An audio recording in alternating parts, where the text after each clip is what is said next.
दो चोर। राजा कृष्णदेव राय समय समय पर कारागृह का निरीक्षण करते रहते थे।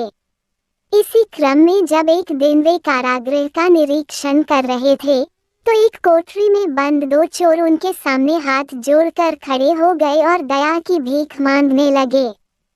वे कहने लगे, महाराज, हम चोरी में माहिर हैं, चोरी के हर पैतरे जानते हैं, राज्य के चोरों के बारे में भी जानकारी रखते हैं। यदि आप दया कर हमें छोड़ देंगे तो हम आपके गुप्तचर बन उन चोरों को पकड़वाने में आपकी सहायता करेंगे।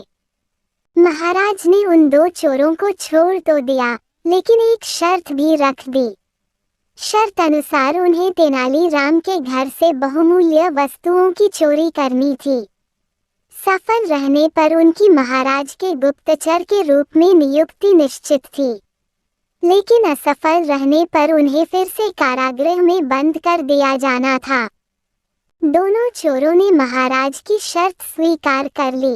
रात में तेनालीराम के घर के बगीचे में झाड़ियों के पीछे छुपकर बैठ गए और तेनालीराम के परिवार की सोने की प्रतीक्षा करने लगे। रात का भोजन ग्रहण करने के बाद तेनालीराम रोज की तरह अपने बाग में घूमने निकला तो उसे झाड़ियों के पीछे कुछ हलचल महसूस हुई। तेनालीराम तीव्र बुद्धि का था। उसने अंदाज लगा लिया कि हो न हो घर में चोर घुस आए हैं, लेकिन वह सामान्य बना रहा। उसने चोरों को ये भनक नहीं लगने दी कि उसे उनके होने का आभास हो गया है। बगीचे का एक चक्कर लगाने के बाद वह घर के अंदर गया और पत्नी को इशारों में बता दिया कि घर में चोर घुस आए हैं।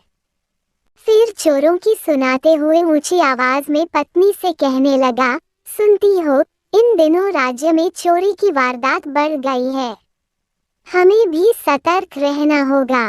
क्यों न हम तुम्हारे जेवर और अन्य बहुमूल्य वस्तुएं एक संदूक में भरकर कुएं में छुपा दें।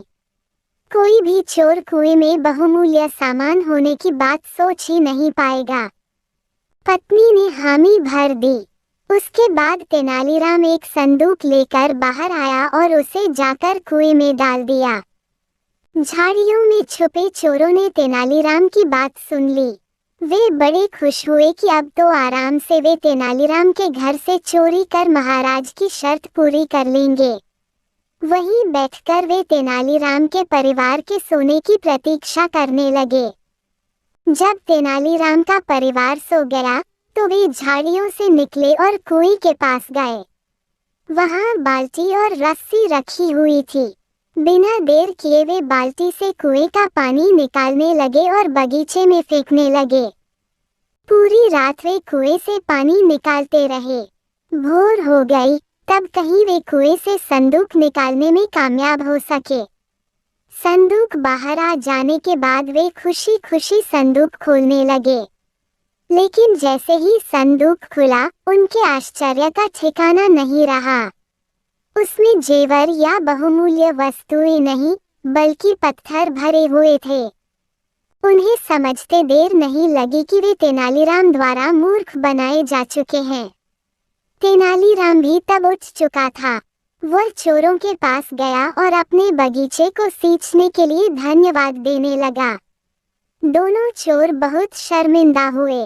तेनालीराम ने महाराज के सैनिकों को बुलावा भेजा था।